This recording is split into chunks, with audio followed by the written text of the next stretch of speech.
গত এক বছর জুড়ে আমরা যে সমস্ত কাজগুলো করেছি, শিক্ষার্থীদের পাশে যেভাবে ছিলাম, জুলাইয়ের আকাঙ্ক্ষাকে ধারণ করে আমরা যতগুলো আয়োজন করেছি সেই আয়োজনগুলো সব কিছু শিক্ষার্থীরা স্বতঃস্ফূর্তভাবে গ্রহণ করেছে এবং এই ডাকসু নির্বাচনে শিক্ষার্থীরা আমাদের উপর আস্থা রাখবে এবং ইনশাআল্লাহ শিক্ষার্থীদের ম্যান্ডেট পেয়ে আমরা এই ঢাকা বিশ্ববিদ্যালয়কে সবার ঢাকা বিশ্ববিদ্যালয় হিসেবে গড়ে তুলব এবং এর মাধ্যমে এই ঢাকা বিশ্ববিদ্যালয় একটা গণতন্ত্রের স্থায়ী রূপ আমরা এক্সাম্পল সেট করব, যেটা পুরো বাংলাদেশ আমরা ছড়িয়ে দেব।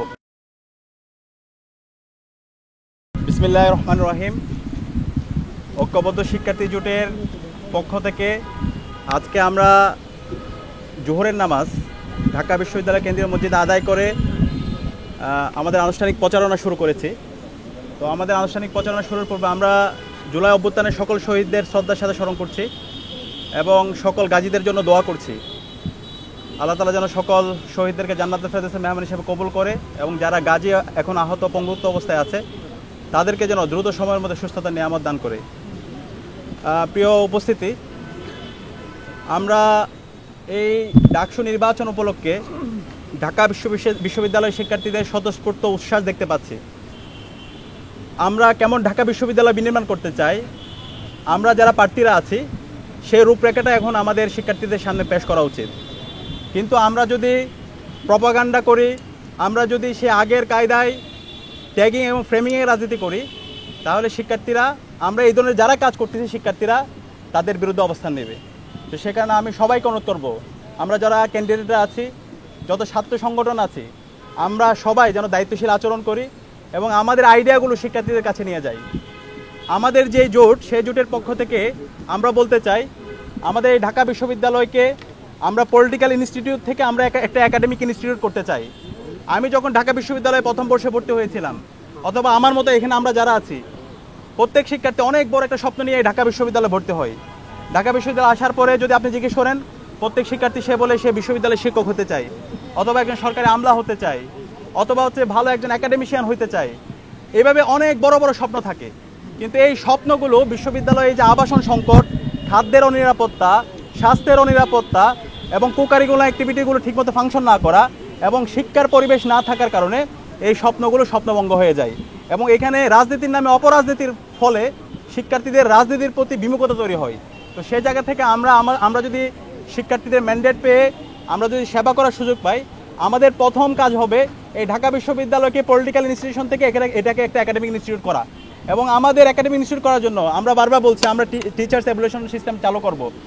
শিক্ষকদের মূল্যায়নটা আমাদের করতে হবে এবং আমাদের শিক্ষার্থীদের লাইব্রেরি ফেসিলিটি, আজকে আমাদের যে লাইব্রেরিগুলো আছে খুবই ভঙ্গুর অবস্থা। আমাদের প্রত্যেকটা জায়গায় আমরা লাইব্রেরিগুলোকে আধুনিকায়ন করব। বিজনেস ফ্যাকাল্টি থেকে শুরু করে আমাদের সায়েন্স ফ্যাকাল্টির যে লাইব্রেরিগুলো আছে এবং সকল লাইব্রেরিগুলোতে এই লাইব্রেরির আওতায় নিয়ে আসা এবং এর পাশাপাশি আমাদের এই বিশ্ববিদ্যালয়ের সায়েন্স এবং টেকনোলজির দিক দিয়ে এগিয়ে নিয়ে যাওয়ার জন্য বিশ্ববিদ্যালয় প্রশাসনকে আমরা বাধ্য করব। আমরা জানি ঢাকা বিশ্ববিদ্যালয়ে একটি ইনস্টিটিউট আছে, সেটা হচ্ছে লেদার টেকনোলজিক্যাল ইনস্টিটিউট। বাংলাদেশে আমরা জানি আমাদের রফতানির অন্যতম একটা খাত ছিল, বৈদেশিক আয়ের অন্যতম খাত ছিল আমাদের এই লেদার। কিন্তু আমরা দেখতে পেয়েছি আমাদের এই আইলেটের শিক্ষার্থীরা অনেক সম্ভাবনাময়, কিন্তু ওইখানে যে মেশিনারিজগুলো আছে প্রোডাক্ট তৈরি করার, সেই মেশিনারিজগুলো 30 থেকে 35 বছর আগের, যে কারণে মডার্ন সময়ে বর্তমান সময়ে যেভাবে প্রোডাক্টগুলো তৈরি করা দরকার সেই প্রোডাক্টগুলো তৈরি করা হচ্ছে না। একটা সিন্ডিকেট এখানে তৈরি হয়েছে।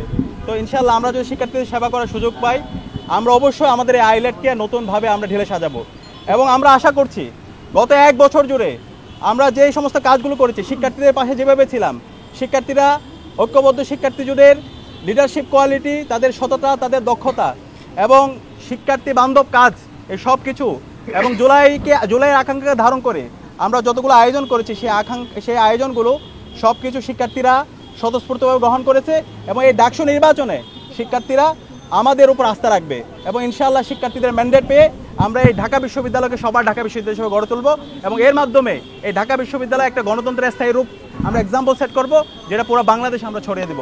সবাইকে অসংখ্য ধন্যবাদ। সালাম আলাইকুম রহমতুল্লাহ। আমরা ছাত্র অনেকের সাথে কথা বলেছি, তারা বলছেন যে 3 স্তরের নিরাপত্তা দিলেও তারা সংখ্যায় এখন ছোট নির্বাচন নিয়ে, এবং তারা বলছেন যে ইতিমধ্যে বিভিন্ন রাজনৈতিক সংগঠন, যারা রাজনৈতিক দল তারা দিয়েছে, তারা তাদের মেন যে পেজগুলো আছে, ফেসবুক পেজ বলেন কিংবা এলাকা কেন্দ্রিক তাদের রাজনৈতিক সংগঠন, ওখানে কিন্তু রাষ্ট্র নিয়ে তারা মিছিল মিটিং ইতিমধ্যে শুরু করেছে। আচ্ছা, আমরা একটু বলি, আমরা দেখতে পাচ্ছি বারবার আমরা এই কনসার্নটা দিচ্ছি, বিশ্ববিদ্যালয় প্রশাসনের একপাক্ষিক আচরণ দেখতে পাচ্ছি। আমাদের এই বিশ্ববিদ্যালয়ের শিক্ষক রাজনীতি আছে এবং এই শিক্ষক রাজনীতিতে একটা নির্দিষ্ট দল সেই শিক্ষক রাজনীতি এবং সব কিছু তারা কন্ট্রোল করে। এবং বিশ্ববিদ্যালয় প্রশাসন যদি আমরা দেখি, বিশ্ববিদ্যালয় এখন হল প্রভোস্ট থেকে শুরু করে পুরো অ্যাডমিনিস্ট্রেশনে একটা দলের রিপ্রেজেন্ট করে। তো আমরা এটা বারবার বলছি, আমাদের শিক্ষকরা, আমরা তাদেরকে শিক্ষক হিসাবে দেখতে চাই, কিন্তু তারা যদি তাদের আদর্শকে প্রায়োরিটি দেয় এবং তাদের যে ছাত্র সংগঠন আছে সেই ছাত্র সংগঠনকে আলাদাভাবে তারা স্পেস দেয়, তাহলে তারা শিক্ষার্থীদের বিরুদ্ধে অবস্থান নেবে। ইতিমধ্যে যে সময়টা গিয়েছে সেই সময়গুলো দেখে আমরা খুব উদ্বিগ্ন। অনেক আচরণবিধি লঙ্ঘন হয়েছে এবং একটু আগে যে বিষয়টা বলা হয়েছে, এই যে রাত বিরাতে বিভিন্ন ধরনের বিজ্ঞপ্তি দেওয়া হচ্ছে এবং সেই বিজ্ঞপ্তির কোনো ক্লারিফিকেশন নাই। আমরা যখন জিজ্ঞেস করি যে বিজ্ঞপ্তিটি দিয়েছেন, সেই বিজ্ঞপ্তি ক্লারিফিকেশন দেন, বলে যে না এখন কোনো প্রচারণা করার জন্য, এর আগে বলা হচ্ছিল। কিন্তু যখন একটা ছাত্র সংগঠন প্রচারণা শুরু করছে তখন বলতেছে না তোমরা এইভাবে করতে পারবা। তো মনে হচ্ছে ওই ছাত্র সংগঠন যেভাবে কোনো কিছুকে ডিফাইন করতেছে ওইভাবে সব কিছু সেট হচ্ছে। তো এইভাবে যদি চলতে থাকে আলটিমেটলি লেভেল প্লেইং ফিল্ডের যে কথা বলছি সেটা নিশ্চিত করা অনেক কঠিন হয়ে যাবে। তা আমরা অনুরোধ করবো বিশ্ববিদ্যালয়ের শিক্ষক, তারা আমাদের শ্রদ্ধাভাজন, তারা যেন শিক্ষক সুলভ আচরণ করে। তারা তাদের পলিটিক্যাল পার্টি অথবা উপর থেকে কোনো আরোপিত যে হচ্ছে নির্দেশনা, সেই নির্দেশনা যদি এখানে ঢাকা বিশ্ববিদ্যালয় বাস্তবায়ন করতে চায়, তাহলে জুলাইয়ের যে আকাঙ্ক্ষা, সেই আকাঙ্ক্ষার বিরুদ্ধে তারা অবস্থান নেবে এবং এর মাধ্যমে শিক্ষার্থীদের বিরুদ্ধে তারা অবস্থান নেবে। আমরা চাই না আমাদের শিক্ষকরা এই ধরনের শিক্ষার্থী ভার্সেস শিক্ষক অথবা কোনো একটা রাজনৈতিক দলের এজেন্ডা ভার্সেস হচ্ছে অন্য দল, এই ধরনের কোনো ধরনের হচ্ছে বিব্রতকর পরিস্থিতি তৈরি না হোক, সেটা আমরা প্রত্যাশা করব। এই উপস্থিতি আপনারা জানেন যে আজকে বিশ্ববিদ্যালয় প্রশাসন, বিশেষত নির্বাচন কমিশনের সাথে ভিপি, জিএস এবং এজিএস প্রার্থী যারা আছেন ডাকসু এবং হল সংসদগুলোতে, তাদের সাথে একটি মতবিনিময় সভা ছিল আচরণবিধির ব্যাপারে এবং প্রচারণা যেহেতু আনুষ্ঠানিকভাবে শুরু হতে যাচ্ছে এই বিষয়ে। তো আমরা সেখানে কথা বলার কোনো সুযোগ পাইনি। একপাক্ষিকভাবে বিশ্ববিদ্যালয়ের প্রশাসন বেশ কিছু জিনিস ব্রিফ করেছেন। আমাদের বেশ কিছু জায়গায় দাবি আছে নির্বাচনকে সুষ্ঠু করার জন্য যেভাবে নির্বাচন কার্যক্রম পরিচালনা করা উচিত, যেই বিষয়গুলোর দিকে নজর দেওয়া উচিত, সেই বিষয়গুলো আমরা আজকে এই প্রেস ব্রিফিংয়ের মাধ্যমে স্পষ্টভাবে বলবো এবং সরাসরি লিখিতভাবে নির্বাচন কমিশনের কাছে পেশ করব। এই বিষয়ে পরবর্তী সময়ে আপনারা ব্রিফ শুনতে পাবেন। এ পর্যায়ে কথা বলবেন জুলাই যুদ্ধে যুদ্ধাহত যোদ্ধা জসিমউদ্দিন খান। আসসালামু আলাইকুম, আমি জসিমউদ্দিন খান, রাষ্ট্রবিজ্ঞান বিভাগ। আমি ঐক্যবদ্ধ শিক্ষার্থী জোটের আন্তর্জাতিক সম্পাদক পদপ্রার্থী। আমাকে আসলে মোটামুটি অনেকেই চিনেন বা আমাকে হাইলাইট করছেন আপনারা জুলাই যোদ্ধা হিসেবে। এটা নিয়ে বিশেষ করে আমার এই এক চোখে দৃষ্টি হারানো এটা নিয়ে, তো আমি আসলে এইভাবে হাইলাইটেড হতে চাই নাই। তারপরেও যেহেতু হয়েছে, মানুষজন আমাকে শ্রদ্ধা করেছে, ভালোবাসছে, তার জন্য ধন্যবাদ।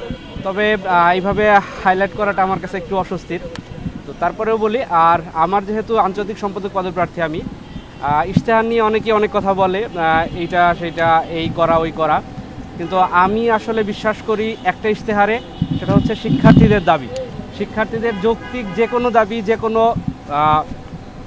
শিক্ষার্থী যে প্রতিনিধি, তার ইশতেহার হওয়া উচিত। সে আন্তর্জাতিক সম্পাদক পদপ্রার্থী হোক বা যে কোনো সম্পাদক হোক, এজিএস, জিএস, ভিপি যেই হোক, আমার কাছে মনে হয় একজন শিক্ষার্থী প্রতিনিধি দাবি ইশতেহার হওয়া উচিত শিক্ষার্থীদের যে কোনো যৌক্তিক দাবি। আর তাছাড়া আমি আন্তর্জাতিক সম্পাদক পদপ্রার্থী হিসেবে আমি শিক্ষার্থীদের সাথে কথা বলেছি, তো সেক্ষেত্রে তিনটা বিষয়কে বেশি আমি হাইলাইটেড হতে দেখছি বা আইডেন্টিফাই করছি।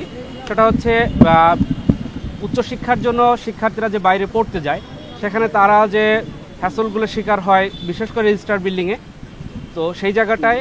আর বাইরের শিক্ষার্থীরা আমাদের এখানে কেন কম পড়তে আসে এবং বিশ্ববিদ্যালয় হিসেবে কেন ঢাকা বিশ্ববিদ্যালয় আন্তর্জাতিক মানে এখনও মানে সেভাবে উঠতে পারে না। তো সেই জায়গা থেকে আমি পূর্ণাঙ্গ একটা ইশতেহার করেছি।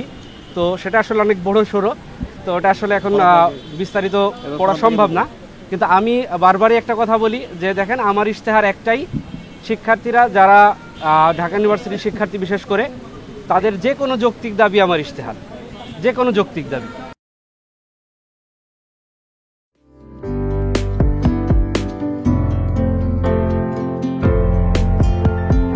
পহেলা জানুয়ারি 2025 ইউটিউব জার্নালিজমের অগ্রদূত changeTV.press 6 বছর পেরিয়ে পা রাখলো গর্বিত সাথে। আগামী জানুয়ারি মাসের 1ম তারিখে আপনারা 6 বছর পূর্ণ করতে যাচ্ছেন। আপনাদেরকে শুভেচ্ছা জানাচ্ছি, আন্তরিক ধন্যবাদ জানাচ্ছি।